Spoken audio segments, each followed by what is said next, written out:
actually had a nephew older than me too. But yeah, she was just really cool and funny and smart and exciting. And she saw me in all of the different ways. Like we would climb trees. I remember one time we had gotten bitten up by red ants. We were picking Aki out of this tree in my sister's backyard. Like, this shit don't even sound like it's a part of this world, how much of a time travel loop remembering it is.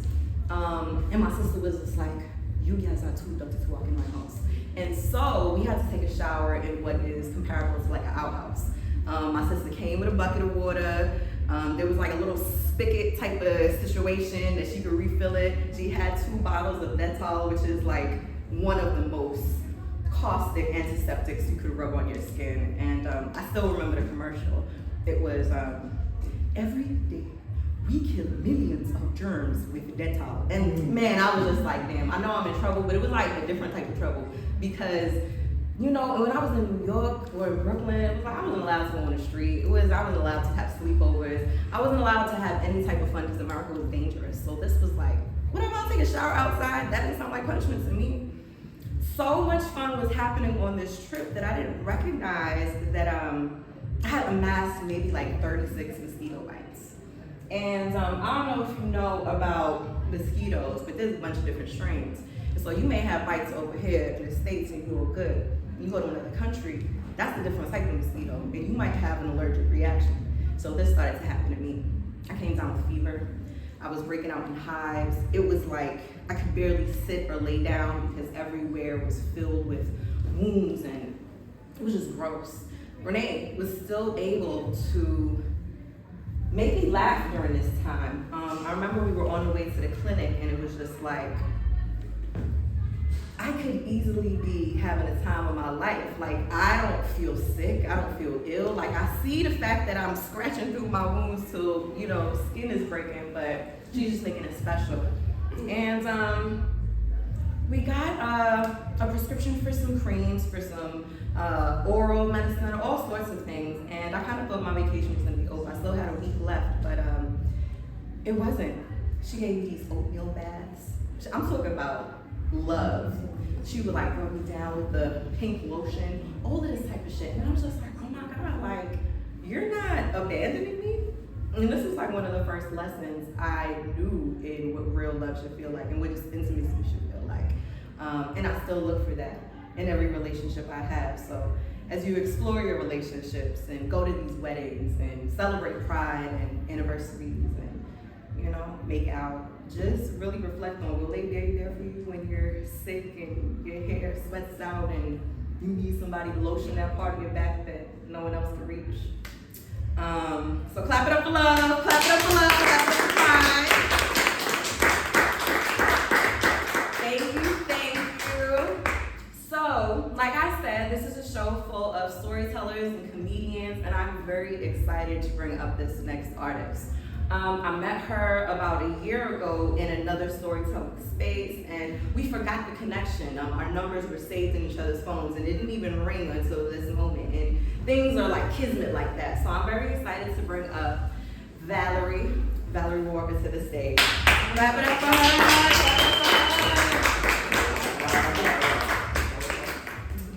So, after I graduated college with my BA in theater, I did not become an actress.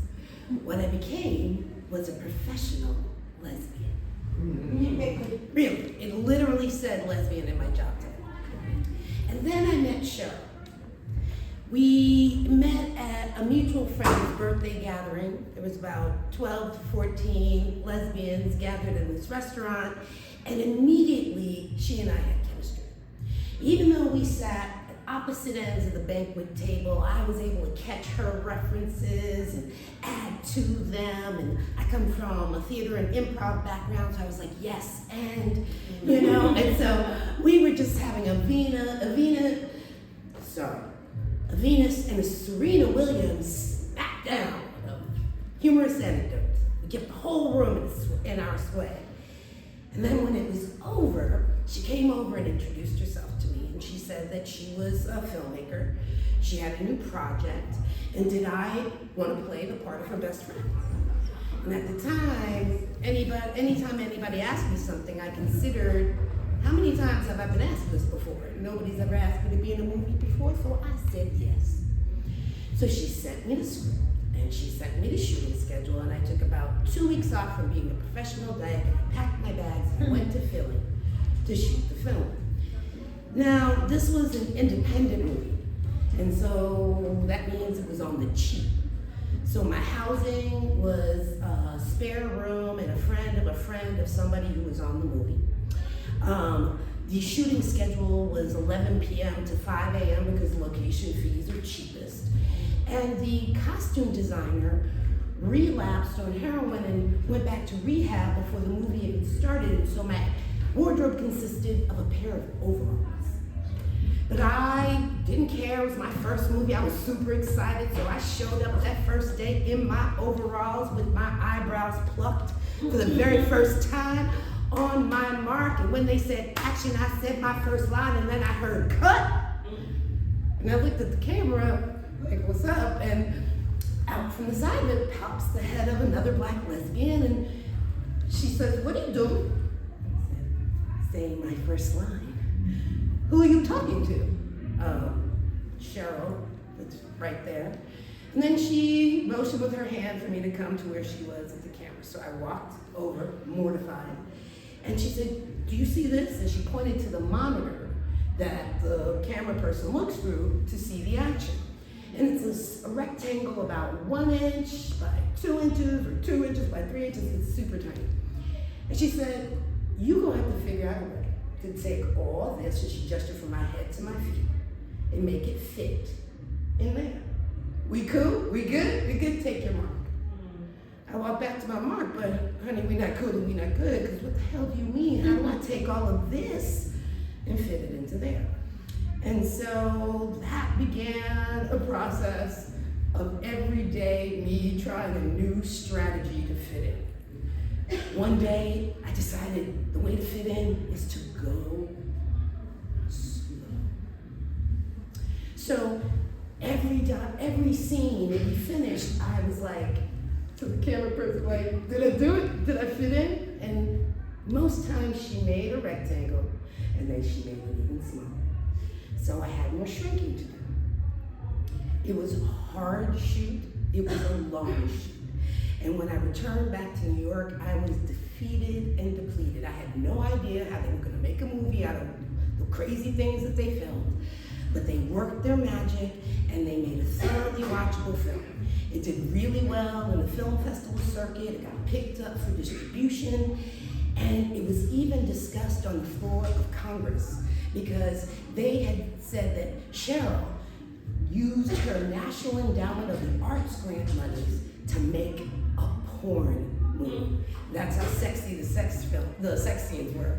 And no, I was not in them. But all publicity is good publicity, and so that just made more people come see the movie.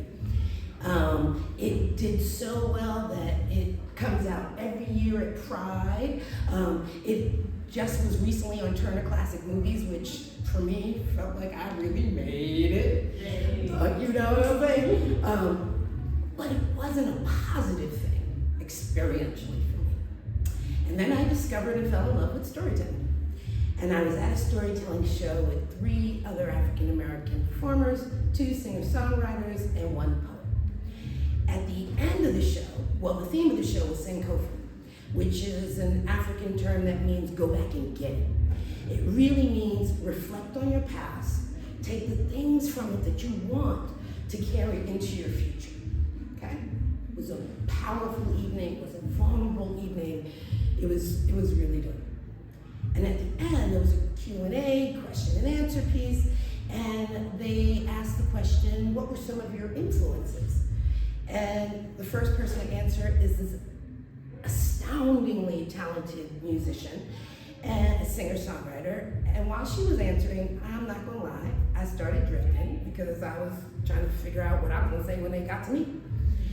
And by the time I clocked back into the room and what she was saying, she was talking about a movie that she'd seen that had really influenced her.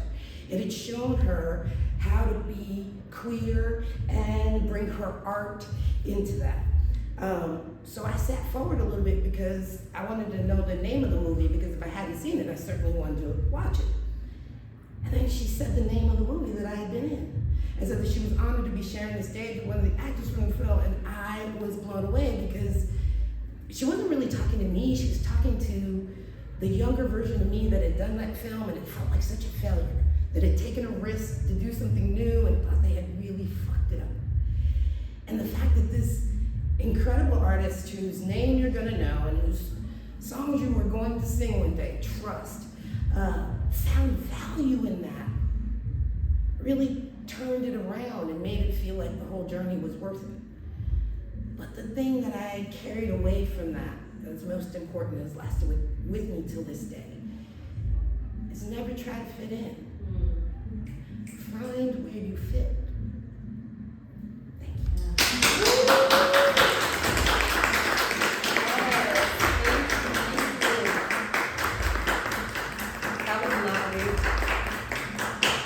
Yes, thank you so much for offering us that story. Thank y'all so much for receiving it. That was beautiful. I was like, it's really over there nodding and clapping because I had the fan. I felt like I was at church. It was like really, it was a really good moment for me. And it really resonated for me. I actually have a little Sankofa tattoo inside of my tattoo. My mom hates it, but I tried to tell her, I was like, Mommy, this is for all of us. I was like, what you mean? I was like, I'm talking about go back and get what you left behind, you know? She wasn't really feeling it. Thank you guys. Are you guys ready for some more stories, for some more jokes, for some more love? Yeah. All right, so this is actually one of my good friends. This is someone I consider an ally in our community. He does so many wonderful things, especially in this neighborhood. I'll let you know some more about that as I outro him. Let's start clapping right now. Ishmael Gamer. Thank you, ma'am. How are you guys? Good. The wonderful story. Clap for her one more time. I was over here like, yes, do that shit. Yeah. feel seen. Yeah. Nah, I'm like new to storytelling, so it's always weird when I just do stand up normally. So I just normally just come in and just be like, what's up, people? How you doing? Just kick shit, you know what I'm saying? I've had a weird last few months. I started a new job, and starting a job is always stressful, you know. You always try to go in there and I'm gonna be liked, all that type of stuff. But I went to the interview, right? It's a big company, it's a fashion company, so I'm like, I'm not really a fashion person, you know what I'm saying? I just wear what's comfortable. Right now I look like a stepdad. Like right now, this is my stepdad fit right here. I just wanted to be comfortable, you know what I'm saying? Anyway, so I go into the interview, I get dressed, I do the whole thing, walk in there, and I see the manager's black. I see the person interviewing is black. I'm like, I have 50% there. You know what I'm saying? I'm a little bit more comfortable than I was a few minutes ago, right? So then he brings over my supervisor, who was also black, and I was like, two niggas here? Hold up. Crazy, okay. So I get in there, and normally I would hide the fact that I would do stand up from my job. Mostly because like jobs just want to complicate other shit. Everything in your normal life, they'd be like, I know you're gonna do stand up Saturday night, but we need you to stay late. So I usually didn't tell them. But this time I was like telling them I'm gonna do it, just in case if I'm not gonna be here. Like I need them to know why I'm not gonna be here, you know? So as I'm going in there and sitting down, he's like, tell me something interesting about yourself. I'm like, yeah, man, I do stand up. He was like, word? I'm like, yeah, man, I do comedy. He's like, tell me a joke. And I'm like, right now, bro, like I'm in a suit, like you know what I'm saying? I'm in the church slacks, you know what I'm saying? Like I'm in the hard bottoms, fam. You know, like it's not a moment for that, right? So he goes, he's like, nah, tell me a joke. And then like the other supervisor was like, no, we would love to hear your material. And I was like, I'm like trying to be nice, like nah, I'm good. He was like, oh, but you need an audience? And he gets up, and he grabs like all of the other black people that were in there. He was like, hey, nah. Sit down. Tell us the joke, right? I'm like, nah, I think I'm alright. You don't think I'm good? I'm in interview mode. I'm not in stand-up mode, you know? He was like, and then one of the people that's there, they was like, yo man, if it ain't funny, we can't hire you. I was like, oh! And so I was like, let me just tell a quick joke real quick. So I did a joke. They laughed, but then there was also like they felt like semi-disappointed. I ain't know about that shit. I just was like, y'all want to hear something? I'm just telling you something, you know? And so they was like, nah, we gonna hire you. You know, it's kind of against the law to not after this, you know? So I was like, all right, cool. So I get to this. So after the job, I'm like, I'm excited to start. But I leave the job, and because of all of the, like, they saw me do stand-up and stuff, they started talking to me and shit, and I realized I didn't know how much I could pay. I didn't know nothing. I didn't know the payment. I didn't know the week. I was just so stressed. I was like, he told me I got the job. I was like, cool. So then, like, I called my mom. You know, as black people do, you know, call parents. And so, and I'm telling my mom, like, yeah, I got this job. It's at this place. You know, I'm excited. They was in there. They asked me to do stand-up. I did it. And, you know, they was seeing cool. She was like, well, how much you get paid? I was like, ooh. I was like, well, how much do I get paid? I mean, it's payment. This shit ain't slavery. Like, you know, they're gonna pay me something, you know? And so I had to, like, send a formal email to be like, so I know I got the job, you know, but I just want to know exactly, like, is this weekly pay? You know what I'm saying? I try to find a weird way to say it. And when I got to work, like, they was all like, I come into the office, they're like, basically I sign all this paperwork and shit. And like, I'm trying to figure out in this next hour how to ask these niggas how much money. You know what I'm saying? And like, so the funny thing is, like, he's sitting there, he talking about his wife, he talking about his kids. He's like, man, you know, we going to Cabo next week. And I was like, perfect, this is the time. I was like, all right. I was like, yeah, speaking of Cabo, I'm trying to go to Japan in September. So, how much money are we getting off of it? You know, we make here? He was like, you don't know? And I was like, nah, like, you ain't tell me. You know what I'm saying? He was like, oh, yeah, we get paid, yada, yada. And I'm like, okay. And then I called my mom, like, I think I can't work this job. She was like, why? She was like, you like them. You like all of them.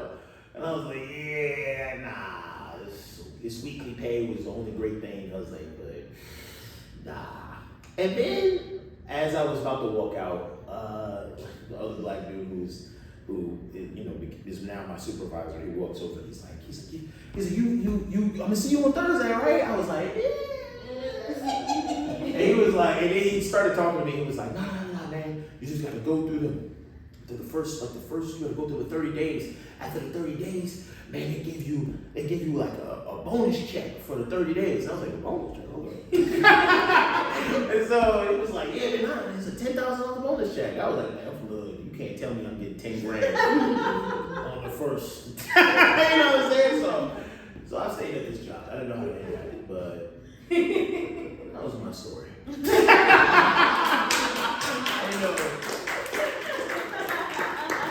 Story number one. Did you get the bonus? Huh? Did you get the bonus? I've been there for 2 weeks now. I've been there for 2 weeks. I've been there for 2 weeks. This is really a stand-up set, but I figured in story form this would be so much better. You know what I'm saying? It'd be so much, I could add so much more information. You know.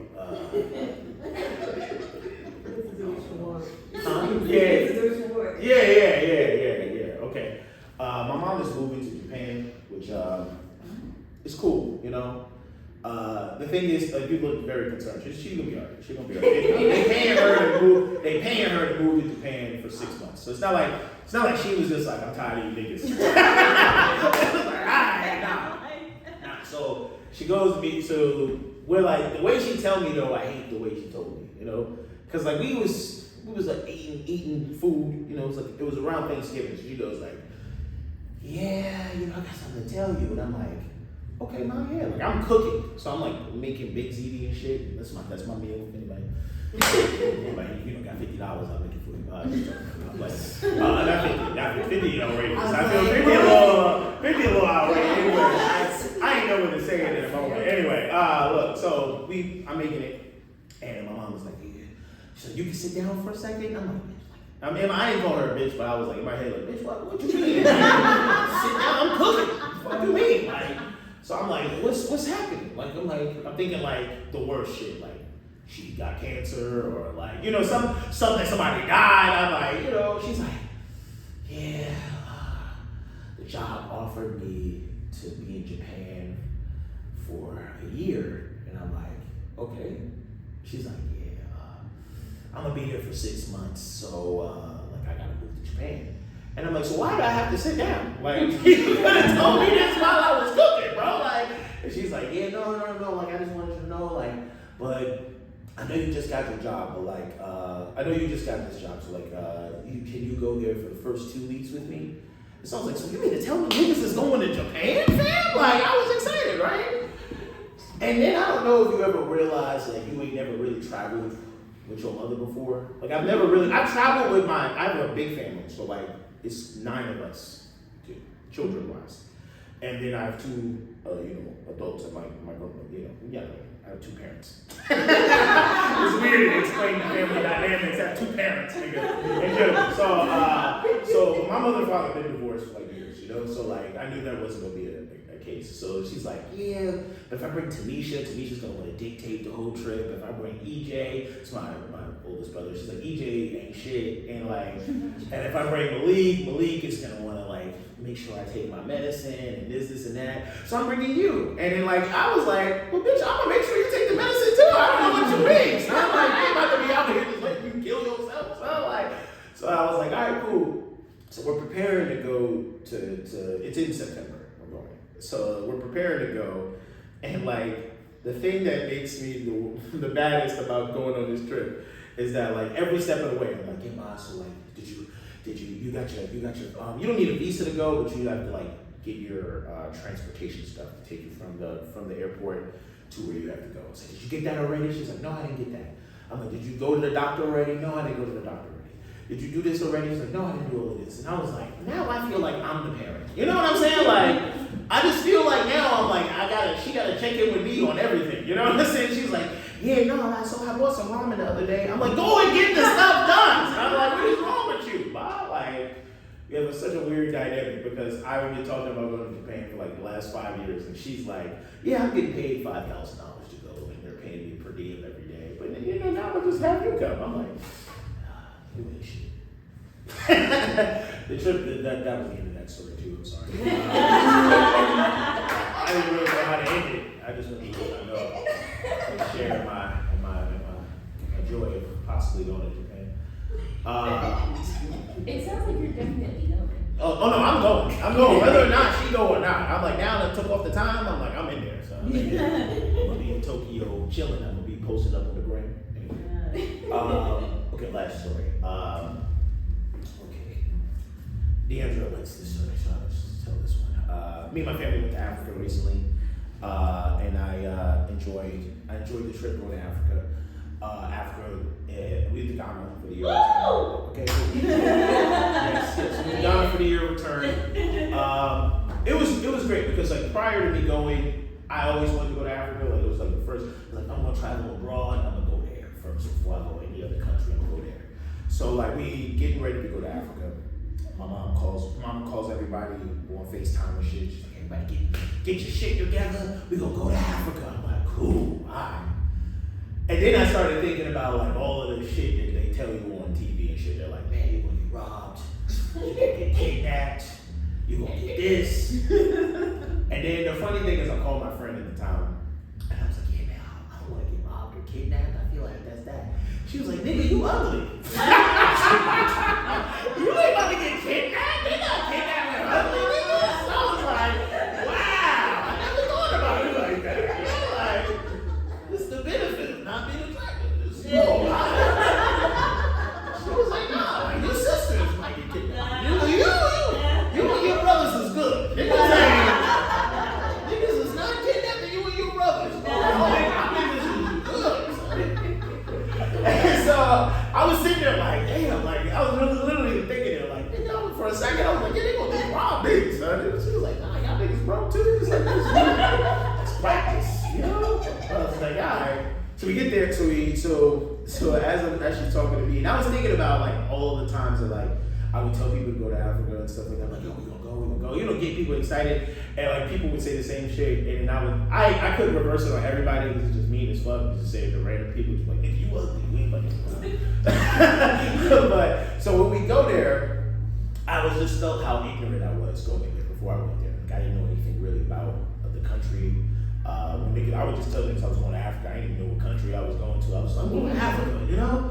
So I got there, went to landed in Accra. It's hot as hell. It's hot as hell. It's hot as hell. It's like hot. It's not like, it's like Atlanta times 3. You know what I'm saying? It's like whatever they tell you the humidity is, add like another 10 on that shit, you know? So we're standing in there. I'm like, all of these African people running up to me, the Ghanaians running up to me, they're like talking very nice, everything. And all I kept thinking about was as we're getting through customs and we're going to the other side, all I kept thinking about was like, man, they really lied to us the whole entire time, our whole lives. Because like these, like everybody's not only beautiful, everybody's well put together, it's, like everything is like, everybody looks amazing. And like I had a whole conversation with like a dude who's like, he traveled to France and stuff, he was coming back, he's from Ghana. And I'm like sitting there talking to him, and I noticed he had all of his front teeth, you know? He had all of his pearly whites. And I was like, man, this country really doing well. You know what I'm saying? Like, that's like the first sign, you know what I'm saying? Like, because when you talk to a nigga like, you ain't old, they missing the front, you like, these niggas not doing all that great. But it was like, everybody talked to all that shit. I was like, okay, cool. So we leave there, as I'm sitting in the car, I'm like, man, like, where the fuck has this 49 cents a day been going to? These niggas doing way too well out here, man. Like, we had to go to the lady who was hosting us. We go to her house, and we walk in. It's a big ass house. I mean, the house like big. It was like too big. It was just like whatever. I'm walking through, and so we're like, you know, we're running around the house and shit like that as adults, you know what I'm saying? That's not something that niggas normally do, you know what I'm saying? So we're running around, she go to the kitchen, and she's like, well, I was talking about how like, yeah, I think I would want to move out here, you know, it's like that nice, I could be able to vacation here and shit. And she's like, well, how much rent do you pay back at home? And I was like, man, I pay $17.50 for the Bronx, you know, that's how much I pay. It's a 3-bedroom, don't judge. He look 17. Yeah, so I was like, $17.50. She was like, that's crazy because I paid $800 a year for this house. I said, bitch, A year. I'm moving to Ghana tomorrow. Nigga, like, what are you talking about, son? So, and that was the end of my story. I appreciate it. Yeah, let's keep going.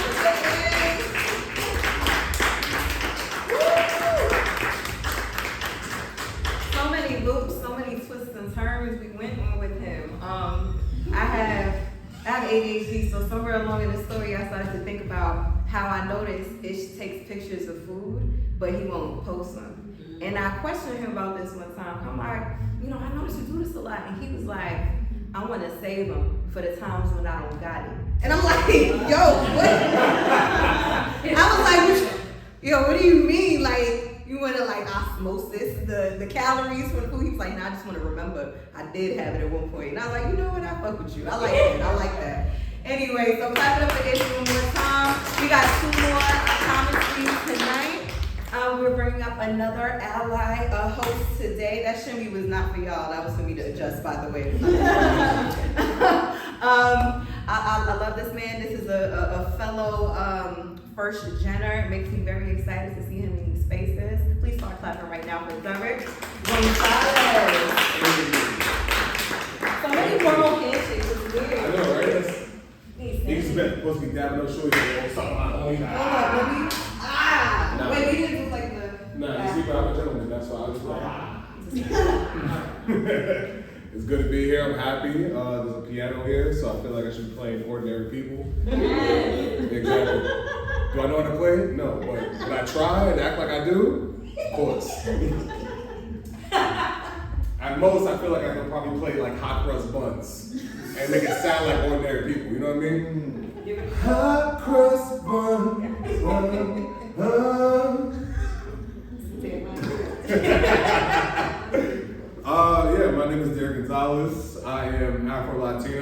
knows what that means? African team. Yeah, this is. You know what's funny? I was about to give this place a compliment, like, yeah, of course, everybody knows about the African diaspora. And then she goes, African team. If that's what you want to be, do it. It's always fun telling people about African diaspora, just be like, yo, I'm Afro-Latino, because everybody's just like, oh, shit. So you're like part African and you live in like Central America and stuff like that. And you can say all that. I could just simply say NYPD and ICE don't fuck with me. That's, I just feel like it's an easier way of just explaining what I have to deal with. Yeah. But I don't know. For me, when it comes to being like Afro-Latino and stuff like that, growing up, it's just very interesting because there's certain things that you feel like you connect with other people with, but you just don't understand. You know what I mean? Like I had a whole bunch of different type of friends. I had different friends when it came to black friends that are more Hispanic. Like there's certain things that collide with each other. And usually it's verbiage. So it's like the type of things that connect. So the type of words that you feel like everybody should know, but they mean two different things for everybody else. One thing for me was cuchi frito. Cuchi frito means a lot of different things for everybody else, you know what I mean? It just means a lot. It's just like, to my Spanish friends who go out, they be like, yo son, I'm lit, blah, blah, blah. Yo son, I feel like that cuchi frito spot's still open. And basically like, yo, we just gonna get some fried food and get fucked up. That's it. And then my my black friends, they only know like the first part. They be like, yo son, we about to get some coochie. I'm like, yo, say less. I don't know what the vibes is. The vibes like, yo, we're gonna meet some shorties, that's it. I feel like sometimes like you don't understand that everybody knows a little bit about everything. So sometimes you meet a friend that understands a little bit of both about both cultures. You meet that one friend, you be like, yo, let's look at some cuchi frito, and he'd be like, yo, wait, I don't know what you're trying to get, bro, but like, you want your pussy fried? Like what's happening right now? It's just a very interesting thing that happens. Like for me, I feel like there's a lot of identity problems when it comes to me. A lot of identity when it comes to being the fact that I'm Afro-Latino. Sometimes I'll be very much on the very black side, and sometimes I'll be on the very much Hispanic side of my life. And that's cool and all, but then there's layers to it. You could be on both sides. You could be on a black side, you could be on a Hispanic side, but then it also depends on where you're at living in your life. For me, I was living in Chelsea. Exactly. Everybody's really honest. Because then that comes another part of layers, where everybody's just like, oh, you think you bougie, you think you better than us. Nah, nigga, this project's there too. And then you have to explain to your friends. And then like at that point, it's just you basically explain to your friends that I'm still as hard as you, just the surrounding areas, just not as much. Like every time I have to explain to my friends, like, yo, we go through the same shit. You have to go home, we both go home, we go through a pissy elevator, and then we just live our life in that building. Granted, he doesn't know that I could walk a block or 2 blocks and I can still get some quinoa and some kombucha, but he doesn't get that shit, you know what I mean? The neighborhood's a little bit different. Just that whole little area, that one little section is a little bit different. Like when it comes to gentrification for all my other friends, it's just like, I understood that. Understanding gentrification for like them and me, we understood that shit clearly. We both live in the projects and then shit's changing. A lot more people that you don't see in your neighborhood is now coming in and you don't understand what's happening. Now there's not pissy elevators, there's a lot of Starbucks that's left over. And a lot of people don't understand that shit is a lot more stickier than pee when you step in that shit.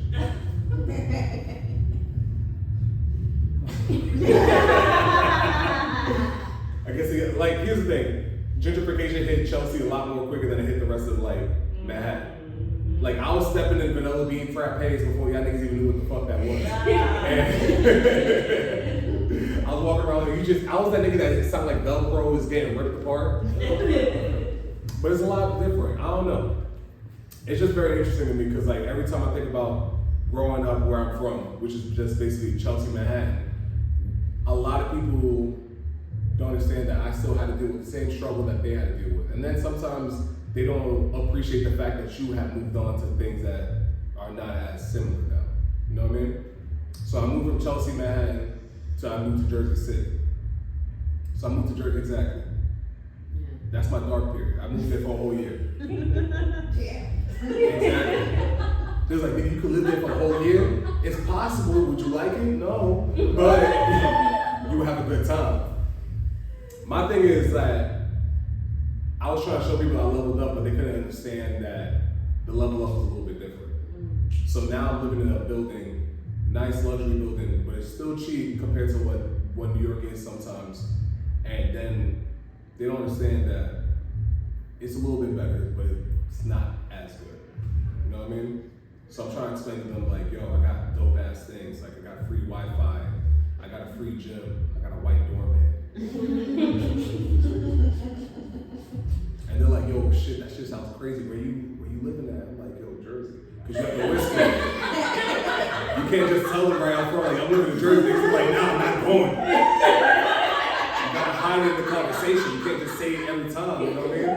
They start asking too many questions. They be like, yo, how do I get them? Like the path. Like, you just have to keep whispering it. And that shit's just annoying. You just have to live like that. You know how crazy it is to try and sneak your friends into Jersey? You be like, yo, we going over this way. They're like, yo, that one look like a regular train. I'm like, nah, no. It still takes Metro class, but it's not the same Metro class. It's just very interesting, man. But yeah, it's just very interesting, man. It's just a lot. Just a lot of different type of shit. I'm trying to be vulnerable. I feel like that's the key to this shit. This nigga nodding off, he's like, yo, this nigga getting emotional and shit. It's fine, it's fine. I'm gonna talk about one of my major problems that I have right now. I feel like I drink too much, but I don't have a drinking problem. Exactly. But is it my drink of choice? Exactly. If it's your drink of choice, that nigga, you got a problem. But if it's not, you be like, he's bothered. At that point, I feel like my drink, like the thing is like, this is why I know I don't have a drinking problem per se.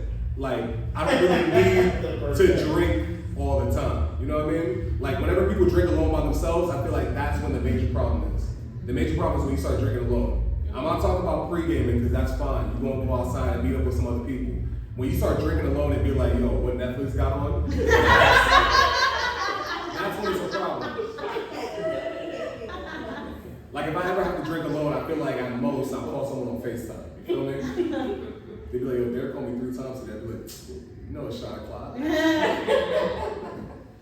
But I don't feel like I have a problem because I'm cool with it. I'm nice and fine with it. I feel like there's other problems that people have to deal with. I feel like some people smoke a lot of weed. I feel like that's a little bit too much. Maybe because I can't handle weed, because I feel like weed is just a problem for me. Anytime I smoke weed, 3 pills in, I'm feeling mad self-conscious. I've been taking that third hit, I'm like, everybody knows you wear big shirts because you're fat. And also, I feel like weed is just a major problem for me because, like, I feel like weed, you just need too many accessories. I feel like that's when weed is a problem for you. When you smoke every day, I be like, nigga, you know that's a problem. You need way too many accessories. You need a grinder, you need rolling papers, you need a nigga that's focused. Like when I'm drinking, I barely need a cup. You feel me?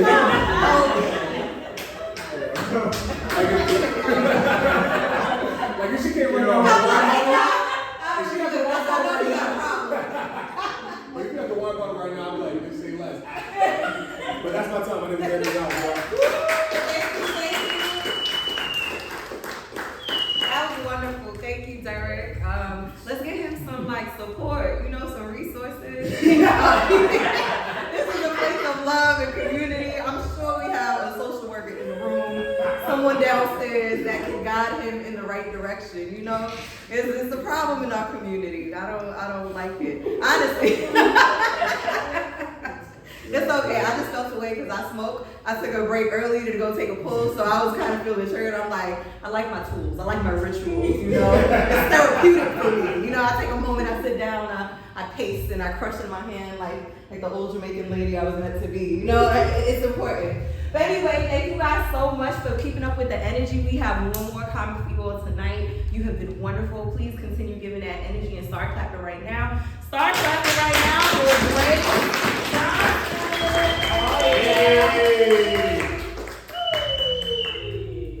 What up, sluts? How you doing?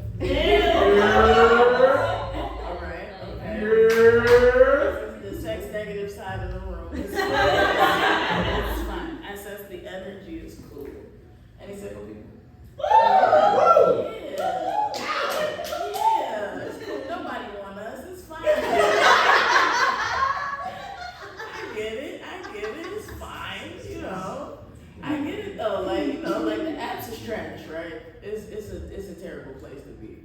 Like Tinder right now is a multi-million-dollar company that is being kept alive by people that think a threesome will fix the marriage issues. Oh. It's crazy, bro. You go on that app, it's just Shrek and Fiona on that bitch. Just looking for a unicorn. It's like, nigga, okay, all right. This account is run by us, you know? I'm like, okay, FUBU, all right, that nigga cheating on you. I don't know how to bring it to you, baby, okay? Your couples therapist said teamwork, not tag team. I don't know how to break that to you. So they told me get off of Tinder. They said, Grace, get on Hinge, right? Because Hinge is the thinking man's app. Yeah, it's because it's more words on the profiles. Yeah. But the thing is, with the Hinge, people act like, you know, they didn't put the answers there. Somebody else put the answers. It's a whole thing. It's like, oh my God, what? Who said that? I didn't say that at all. So I get on there because they're like, oh, thinking man's app. I'm expecting, I'm gonna see like, you know, black women holding books like white men hold fish on their apps. Cause for real, like what is up with the fish at this point? I don't understand, bro. It's crazy. Connor got that bitch on his body. Like it's skin to skin with a newborn. Just like a wet, scaly newborn right next to the titty and shit. Like he's about to feed it. What the fuck, nigga? At this point, I feel like I can tell the fish apart, bro. Like, I be like, is that a sea bass, Connor? What is that? Is that salmon? Because black people like salmon. It's giving provider, Connor.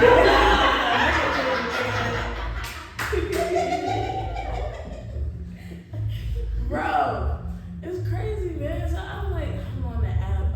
I'm on that bitch for like 10 minutes, right? I get a match. I'm like, ooh, love. That's how that works. The hot commodity like me can't stay on the shelf too long. Come on, right? Don't have her like that. You know what it is. My ass is fat. My personality is sparkling. I get on there. I get a match like 10 minutes in. I'm like, all right, let me see shorty profile. I get on the profile. I am gay. That's how I announce it. Let me see shorty profile. I get on the profile. I look and then I see, she got a question on there, you know, because everything is a surprise. Okay, question is, what is the biggest risk you've ever taken, right? So I'm expecting regular shit. I'm like, oh, okay. I'm expecting, I went skydiving one time. Or like, I was in a cockfight by accident, like, you know, like crazy shit. Instead, the answer she had up there was, what is the biggest risk you've ever taken? Answer, I did crack once. And now I know what you're thinking. That's kind of a throwback, right? Like, I just didn't know that people were still doing that one particularly. I thought we had moved on to other ones, you know? Did crack once, and I don't know, the sticking point for me is not really the crack, it's the once. Because, like, why did you stop? You know, could you not afford more? Are you a broke bitch? Like, you have a job, what is going on? The way Nancy Reagan, rest in peace to the throat cup, yeah. Yeah, I didn't know Nancy Reagan was sucking dick. Oh yeah, no, that was a dick sucker. That was A1. Alright, she was famous. She used to be an actress beforehand. So on the Paramount lot, you know, that's how she was getting some roles. And I just think about it. I'm like, bruh, you know, Ronald Reagan did have that smile on his face when he was ruining black people's lives. It does make sense. It really does. Economics wasn't the only thing that was trickling down. It was something else. Oh. We had to stop at the dick sucking jokes. There won't be more, nigga. Sorry. Nah, man. You know, like the way Nancy Reagan put the shit when she said it, just say no. It was like, you know, crack is one of those things like Pringles, you know? Like, once you pop, you can't stop, you know? That type of shit. So I was stuck on that, because you said once. I did crack once, you know? So if you couldn't commit to crack, how you gonna commit to me? Because I do have commitment issues and trust issues, so I want to know up front. And she unmatched, it's cool. It's fine. It's not the first time a crackhead told me yes, then no. I do be on the J train at night. Yeah. That is the one, yeah. With all of the reasons why universal housing should be a human right. You know, like let's get some niggas some houses. You know, because it's one nigga on there specifically. You know, like he just every time he sees me, he's like, God told me you gonna be my wife. God told me you gonna be my wife, and I'm like, sir, why don't God ever tell me directly? You know, is God antisocial? You got anxiety issues? Because that would make sense, because, you know, I'm made in his image. Yeah, he's like, God told me you gonna be my wife. I'm like, I feel like I'm busy that day. Whatever day it is, I am busy, sir. Okay? And they changing the discourse around like homelessness now, right? They say don't say homeless, say houseless. It's a dignity thing. I get it. I'm completely down with it. My thing is, I want him so housed. Okay? I want him so housed that nigga is a homebody. I want that nigga so housed when he be in the crib with a scented candle just going, some Namu chocolate incense. That's what I want for him. Alright? I want him watching Netflix. That's what I want for that nigga. I just don't want him to tell me that I'm gonna be his wife no more. That's it. You know? Yeah. The dating thing is very weird. It's very, very weird. Because like me and my mama, we're trying to work out the whole me being gay thing. And it's different. You know how black moms are. You know. If you do anything different. I really feel at this point if I brought home a white person, she'd be better with that than a woman. Oh God, Jesus. You know? So we're trying to work it out. But she freaked out a little bit, I ain't gonna lie. Like last month was her birthday and she was like, Grace, I don't want you to spend any money on me. No money. Spend your money on your multiple women. I did not have the heart to break it to my mama that there is no multiple women. Mama, they not texting your baby back. Your baby is double texted. Oh God. Ooh, man. And how am I gonna tell her? Cause she gonna be like, Grace, you switch teams, but you still not scoring. That would break my heart personally. So I was just like, yeah, you know, I do have hoes. Yeah, hella hoes, lots of hoes. So many, too many for me to hold, really. Nah, it's just, I don't know, like being gay is weird right now. Cause like me and my homeboys that are straight guys are all in the same dating pool. And we be trying to date the same women. Yes, that should concern you. Because I have homeboys who be like, man, that crackhead got a fat ass. Absolutely. They were just talking, the two of them were just talking about how Judge Judy got a fat ass. How can you see it through the robe, nigga? It's a robe. You got x-ray vision? What the fuck? Are you an X-Men? Is that your superpower? Seeing ass wherever it is? I've never looked at Judge Judy and been like, that's a fat ass house. Shorty is thick. That's why. You see how she sit up on that bench? It's because her ass is fat and it elevates her. I've never said that about you in my life. But them two, we're like, yeah, nah, Grace, you gotta look with your spiritual eyes, okay? That's what they third eye is for seeing fat ass. But like, they be trying to bond with me about the whole like dating women thing, which is very interesting right now. Because like they didn't tell me that shit at the sexual orientation. We have that. The gay people, we do. Fox News told y'all that we have that. It's a whole thing. We meet up every year. We set the gay agenda. Okay, it's a whole situation. But like, they be trying to bond with me. So my homeboy called me up one day. It was 9 a.m. Monday morning. Okay, he sells weed. He shouldn't be up at that time. And I got a corporate job. I work from home. I shouldn't be up at that time. Okay. At that point, I'm taking my second walk for the day so that I can start the day with like a clear head and mind and shit. And I'm trying to be the best that I can be for me, not for the job, for me. Okay? I'm a socialist, so fuck that. Yeah. People always look at me. They stare at me at that point. They be like, man, what the fuck are you talking about? You nigga shit at work? That's socialism, nigga. That's what that is. Shit on the clock. That's what it is. You ever stolen toilet paper from your job?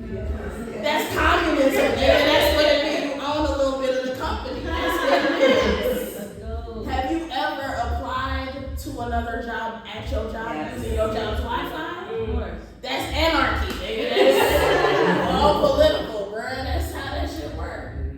Okay, that was from another book called Everybody Poops by Karl Marx. The sequel to that one. That was a deep cut. It's cool. It's fine. My homeboy called me up. First thing out of his mouth, right? It was like, man, shorty tripping, bro. She tripping.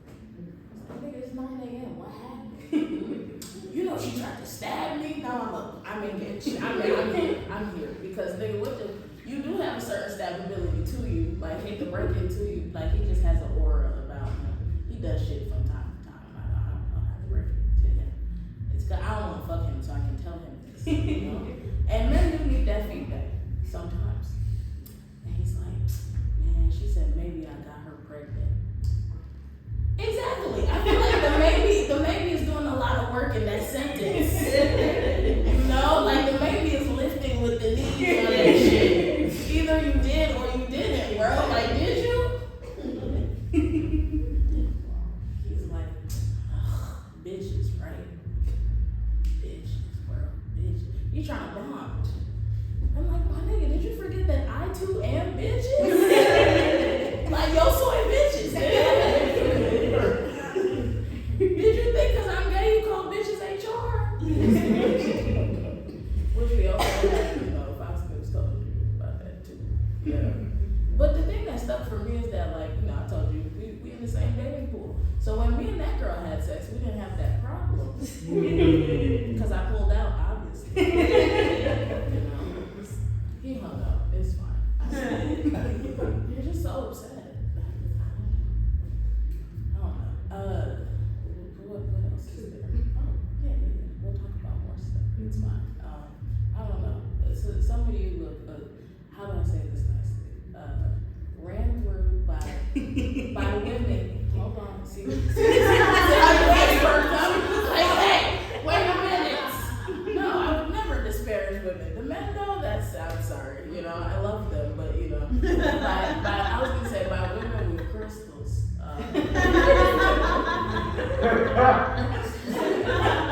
He's covering his face in shame. Yes, you are. It's something about them. They're like evil Disney princesses. All of them. I just don't understand. And every crystal is a healing crystal for some fucking reason. It can't be a healing crystal if you throw it at me, bitch. Like, it's just... I don't understand them. They're very different. It's at the point where if I have to ask my mom on my birth time one more time, she's gonna be like, who is she? Who is the bitch? I got my mama lifting a mattress to find my birth certificate. Give this evil bitch confirmation that, you know, I'm not gonna ruin her credit. Jesus, man. It's what else is there? There's more to this shit. I don't know. You don't seem very into it. That's fine. You know, I've been gay forever. Have y'all been? No, definitely not. Okay, cool. It's fine. It's a thing. I don't know. Black people will stare at me when I talk. Yeah, they'll just look at me like, oh, you eat pussy? That's crazy. I do too.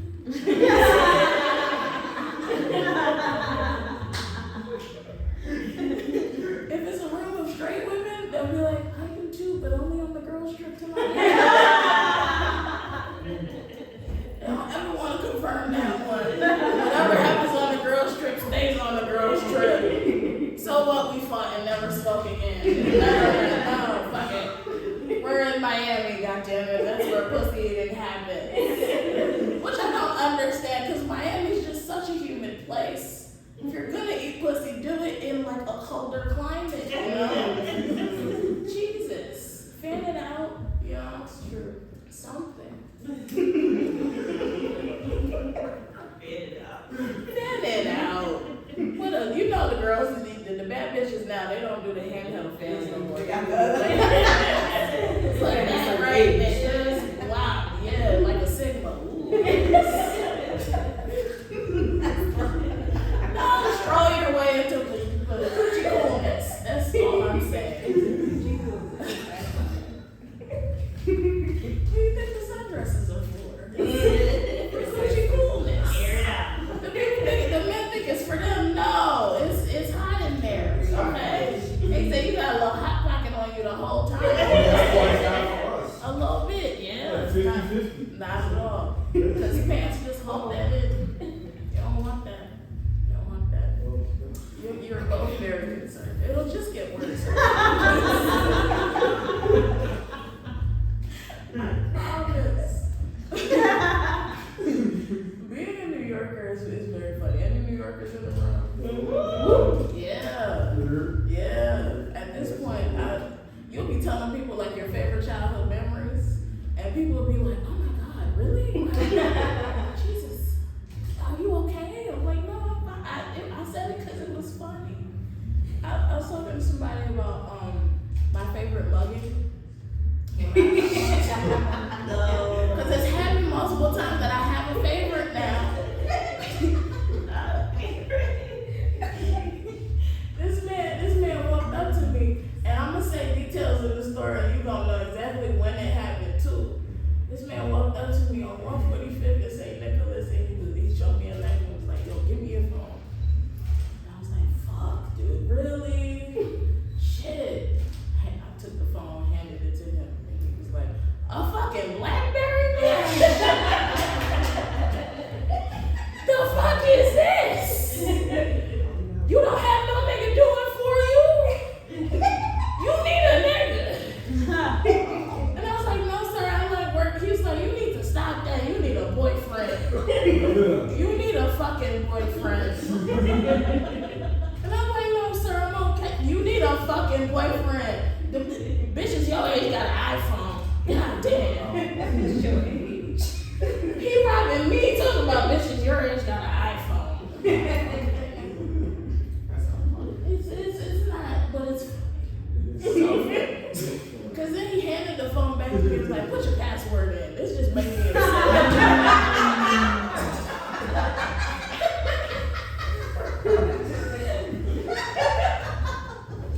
It just made me upset. God, I hate to see a pretty woman like you just going through a hard time. And I was like, "My nigga, I won't go through a hard time till you robbed me."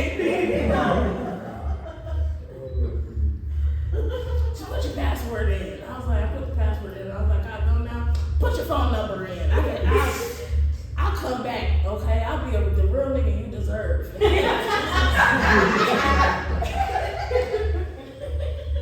Sir, really? You deserve better than this. You are robbing me, sir.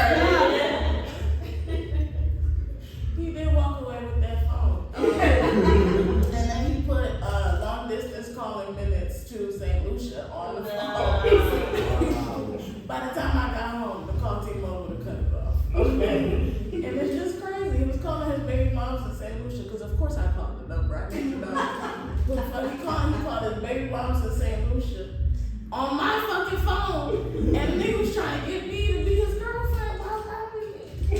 I do love the audacity of it. It's so fun. It's so great. It's amazing. I'm supposed to end, so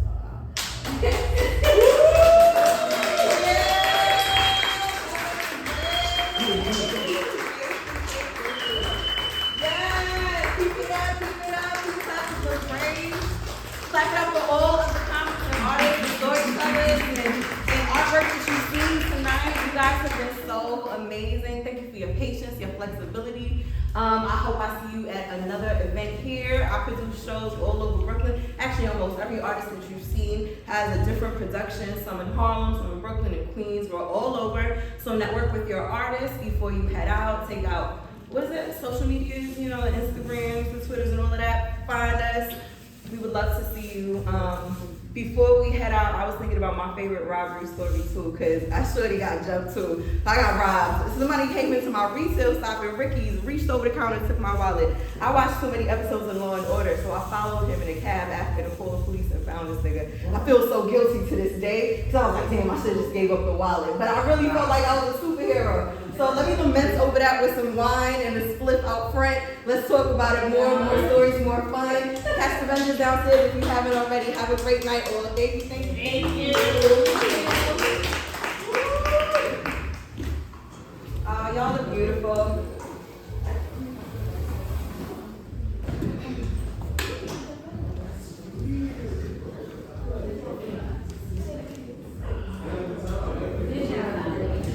Another one in.